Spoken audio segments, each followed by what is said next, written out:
Good afternoon. Let me apologise firstly for the crazy light and the beautiful setting. There's someone in my usual parking spot, so I thought I'd come and film this video down at the river. I'm literally sitting on a rock and I've gone through the water to get here. But today's video, I'm going to blow this one wide open. So Rowan Atkinson's article about electric vehicles, my video that did 180,000 views, has been debunked by Simon Evans in The Guardian today, this morning. I want to debunk Simon's article. There's three parts to this video. Number one, I'm going to talk about who's backing him. Number two, I'm going to go through his article. And number three, at the end, I'm going to compare the cost of an EV, a new petrol car, and my Ford Fiesta. And we're going to see what this is actually really all about. I apologise if it's windy. I apologise if the stream makes you need a wee. I just want to get this video out. Simon Evans, fact check why Rowan Atkinson is wrong about electric vehicles. The Guardian today. Last week we ran a piece by Rowan Atkinson casting doubt on the environmental benefits of electric vehicles. Here, Simon Evans of Carbon Brief offers his response. I'm going to stop right here and we're going to have a quick look at Carbon Brief. Should we take a quick look at Carbon Brief? Where can I put my notes? I'll trap them under my leg before they fall in the river, because for many of you, you're not going to need to get past this section of the video, and I'm going to tell you why. Here's a map, look. Very easy for me to find this on Google. Carbon Brief, the organisation that Simon Evans is a part of, funded by European Climate Foundation, funded by, and you might recognise some of these names if you watched my video on C40 Cities and who's financing the expansion of the ULEZ, Porticus, Hewlett Foundation, IKEA Group, Oak Foundation, Children's Investment Fund, Rockefeller Brothers Fund. Oh look, these are the same companies that finance C40 Cities. The same organisations that want to expand the ULEZ. All of these same organisations, the Hewlett Foundation, IKEA Group, Oak Foundation, Children's Investment Fund, Rockefeller Brothers Fund and Porticus, they're all the same organisations that I showed in my C40 Cities video have very strange links and very dodgy connections and very strange things going on to do with all sorts of different industries. So for many of you, you can stop watching the video right now, because we know that Simon Evans's position as, you know, being involved in Carbon Brief, he's financed by all the same names that finance the C40 Cities. There you go, that's it, blown it wide open. You can completely ignore the rest of his article now because you know who's behind him. It's that obvious. Right, let's carry on and let's do his article anyway.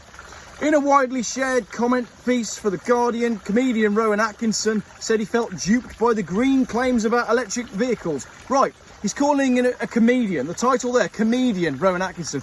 Rowan Atkinson is so much more than a comedian. Are you maybe calling him a comedian because of his super viral video the other week about free speech? Oh, he's just a comedian. Everything he said about free speech was comedy.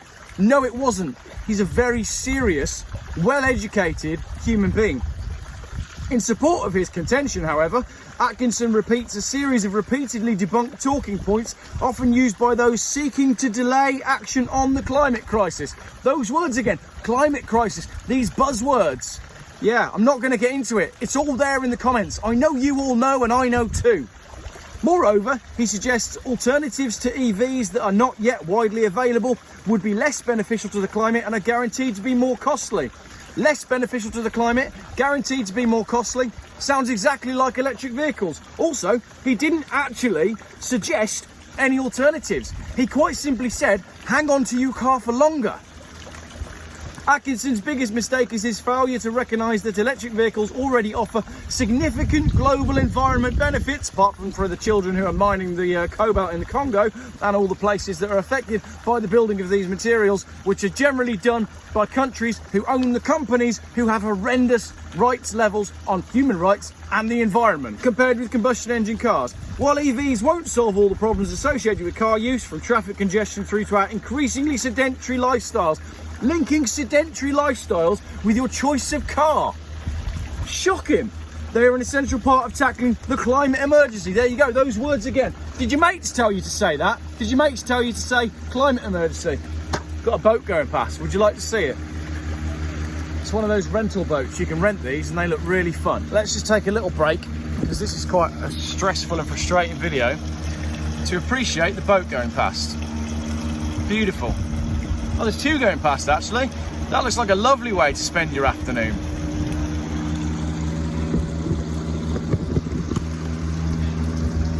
Right, I'm going to carry on. If I can get the camera in roughly the same position that it was in before. Noisy boats. I bet they pollute quite a lot as well. Right. In its latest report, for example, the Intergovernmental Panel on Climate Change, I'm going to get a wet bum here. The water levels are rising, aren't they? Must be climate change. In its latest report, for example, the Intergovernmental Panel on Climate Change, IPCC, said, yeah, I bet I can trust those guys, with high confidence, it's like a storm, that EVs have lower greenhouse gas emissions than conventional cars. The IPCC said that electric vehicles not only offer the greatest low carbon potential for land-based transport, but their use would save money. Despite elevated electricity prices, EVs are still much cheaper to run than petrol cars in the UK. And I've written, what? Because that's balls. Indeed, without a widespread shift to EVs, there's no plausible route to meeting the UK's legally binding target of net zero greenhouse emissions by 2050. And the same is true globally. Why have we signed up to net zero by 2050 when it will make us all poorer and colder? And this is proven, and China is doing nothing about their emissions, and all the products that we need to change to achieve this net zero by 2050 are made in China. Contrary to Atkinson's article, EVs cut emissions in the bigger picture, taking into account vehicles' full life cycles from the extraction of oil or mining of lithium for batteries through to actually driving the cars. As Carbon Brief, who I've just said are financed by all the same people that finance C40 Cities, noted some years ago, EVs already cut planet warming emissions by 2/3 on a life cycle basis relative to combustion engine cars in the UK, and the benefits are growing. Of course, the planet's going to warm and the sea levels are going to rise, so all those people that have bought real estate on the ocean are going to be selling up soon. Oh wait, they're not, are they? Atkinson cites Volvo figures showing emissions from producing EVs to be 70% higher. This is misdirection. The experts of misdirection are those guys. While many details of the Volvo study have been thoroughly debunked, the more important issue is that the emissions from producing batteries, while significant, are quickly outweighed by the CO2 emissions from fueling petrol and diesel cars. And I wrote, what's worse, CO2 or environmental damage? If we're harming the environment, actively harming the environment, polluting stuff and ripping stuff down and displacing people so that we can build cars that produce less CO2, then we don't have a net benefit for the environment. Atkinson is also wrong to say that the UK government's plan to ban the sale of new petrol and diesel cars from 2030 seems to be based on conclusions drawn from only one part of the car's operating life. What comes out the exhaust pipe? It is! It literally is, like I've just said. For starters, the government's cost-benefit analysis of its policy plans for cars talks in detail about life cycle emissions. Specifically, it mentions government commissioned research that proves EVs offer a large and growing emissions benefit on a life cycle basis. And I bet the government commissioned that research by saying, we want this to be completely impartial, please tell us what you find. And they didn't say, what we want you to do is find a net benefit for the life cycle of an EV.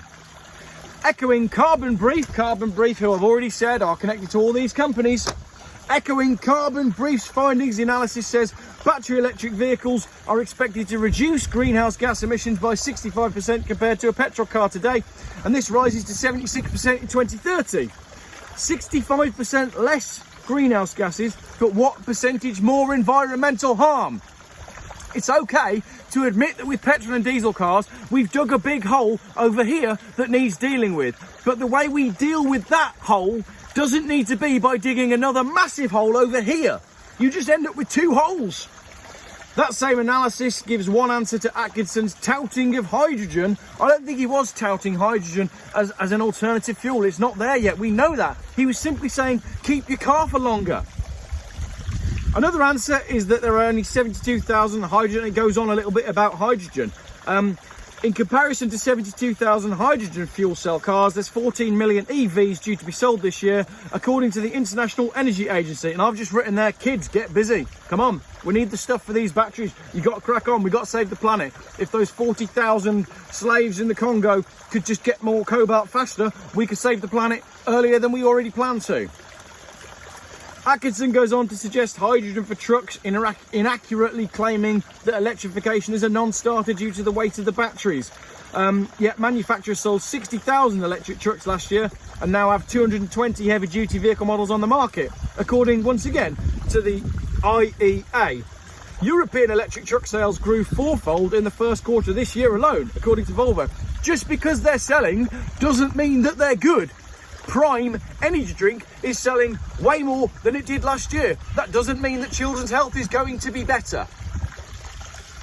As a UK orchestra of the Eindhoven University of Technology has argued, electric trucks will not have a major weight disadvantage over diesels. More importantly, they'll be cheaper to own and run. How? How are electric trucks going to be better when you can drive it for, say, 6 hours on a full charge and then it needs to sit there charging for 12 hours? How is that better for haulage companies? They're 3 times the price of a normal truck. How is that better for industry? Where are those costs going to go? Onto the consumer. Are we going to be poorer and colder? Yes. The main problem with hydrogen vehicles is the same for synthetic fuel that Atkinson is keen to promote. I don't think he really was. Specifically, both of these alternatives are incredibly inefficient, requiring many times more energy to drive the same distance. Not going to get into it. I don't think he was saying go and buy a hydrogen car. I don't think he was saying go and fuel your car on something alternative. The main lessons that I took from Rowan Atkinson's article was keep your car for more than 3 years or keep an old car. He says EV batteries only last about 10 years, yet most modern lithium-ion units are likely to last the lifetime of the car, according to Autocar. Tesla's batteries are designed to outlast the vehicle. Tesla have major quality problems. How long is a Tesla lasting? They're literally built to last 10 minutes, so a battery lasting 15 minutes doesn't count. He complains that new cars are only kept for 3 years before being sold, yet he does not reference the second-hand market and the fact that British people are keeping their cars for longer than ever. Totally missing the point of what he was saying. He claims that it's better to keep running old petrol cars than replace them with EVs, yet a new EV would start benefiting the climate in less than 4 years relative to an old combustion engine. I've written, oh Jesus Christ, that same argument. Yes, if I go and buy an EV, I can benefit the climate straight away. It's £40,000 and my Fiesta was 700 quid. I don't have £40,000 and I don't want to replace my car. He claims that lithium-ion batteries contain rare earth elements. They do not. In concluding, Atkinson says people should hold fire on EVs. This is linked to the false premise that EVs will be of real global environmental benefit one day, but that day is yet to dawn. The alternatives he promotes, like I said, I don't think he promotes them, are not yet widely available, are less beneficial for the environment and are thermodynamically guaranteed to be much more costly. He wasn't promoting them. He was promoting keeping your car. In contrast, and contrary to Atkinson's central claim, EVs already offer significant emission savings and their widespread use is central to meeting UK and global climate goals. We haven't had a say on these climate goals at all. They've been decided for us.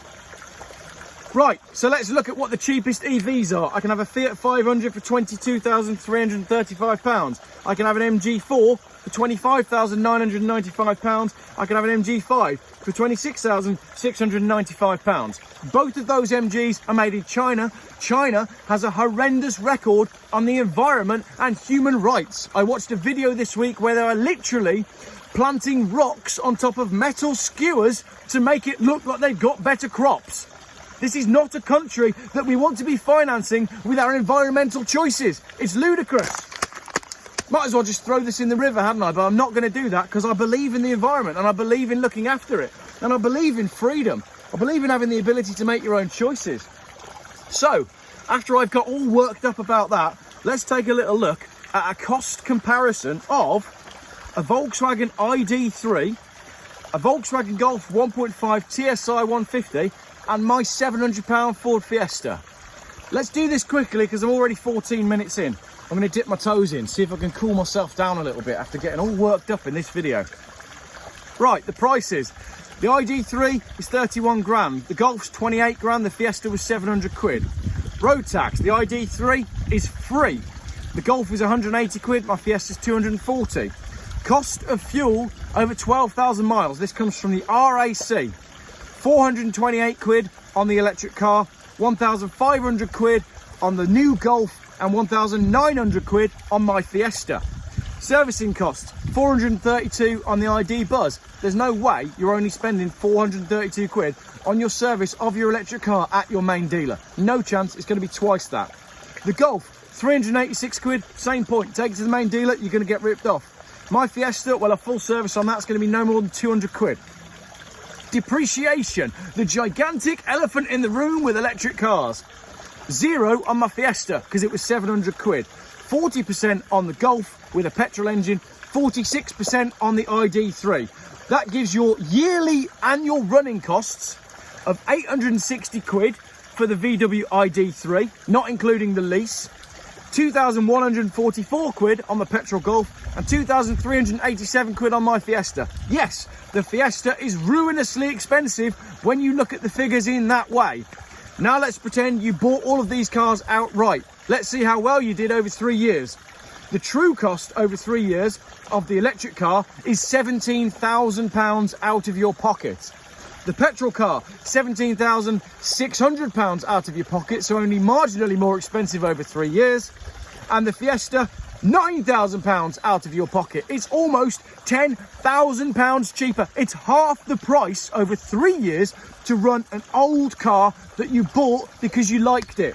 So the true monthly costs, £474 for the electric car, £490 for the Golf, £265 for the Fiesta.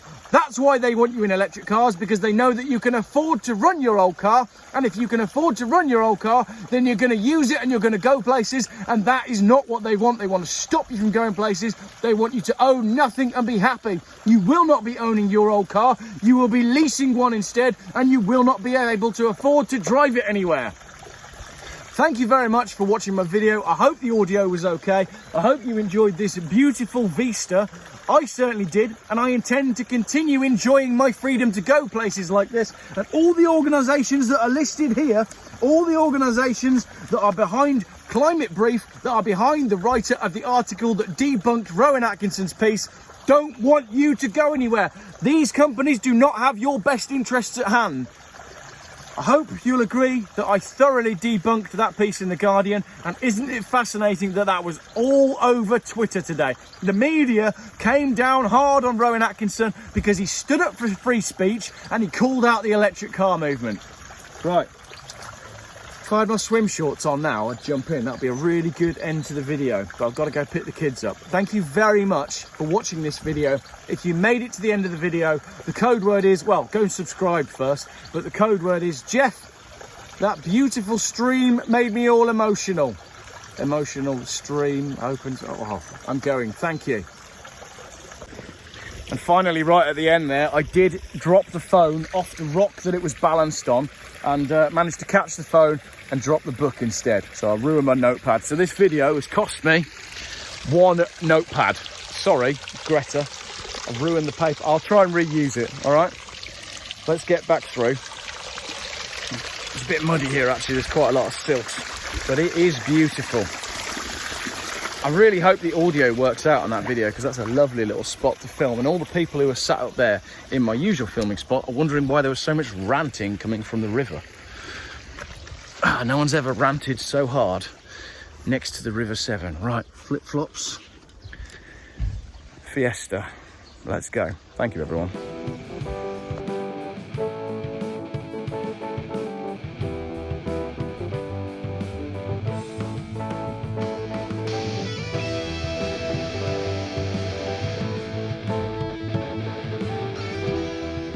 Geoff buys cars. YouTube's most boring car and conversation and current affairs channel.